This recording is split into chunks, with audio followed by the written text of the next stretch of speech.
আবারও উত্তেজনা সন্দেশখালীতে। এবার পুটিমারি গ্রামের কাছে বিজেপি কর্মীর দোকানে আগুন লাগানোর অভিযোগ উঠল তৃণমূলের বিরুদ্ধে। বিজেপির দাবি, তৃণমূল পরিকল্পিতভাবে তাদের কর্মীদের উপর আক্রমণ চালাচ্ছে। শোনাবো বিজেপি কর্মী পিয়ালি দাসের বক্তব্য। নমস্কার, ভারত মাতা কি জয়। সন্দেশখালী বিধানসভার পুটিমারি অঞ্চল 103 নম্বর বুথ। গতকাল আমাদের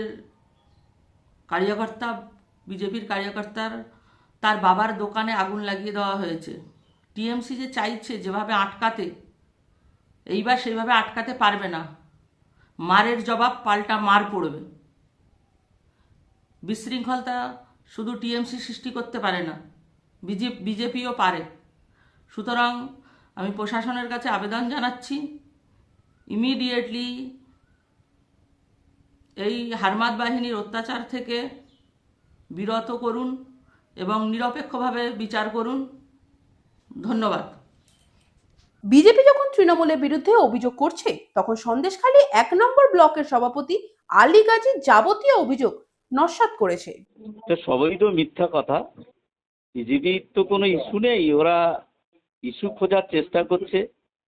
ওরা ওদের হালে পানি পাচ্ছে না, এরকম ধরনের মিথ্যা অভিযোগ আগামী দিনে আরও ওরা আনার চেষ্টা করবে। আমরা যদি এরকম কোনো ঘটনা, আমি খবর নিয়ে দেখছি, যদি কোনো এরকম ঘটনা ঘটে পুলিশকে আমি বলবো নিরপেক্ষভাবে তদন্ত করে ব্যবস্থা নেওয়ার জন্য। এই এই এই এই এই মানে জুলুম বা অত্যাচারের এইসব ব্যাপারে তৃণমূল কংগ্রেস এটা পছন্দ করে না। আমরা গণতন্ত্রে বিশ্বাসী, গণতান্ত্রিকভাবে ভোট হবে, শান্তিপূর্ণভাবে ভোট হবে।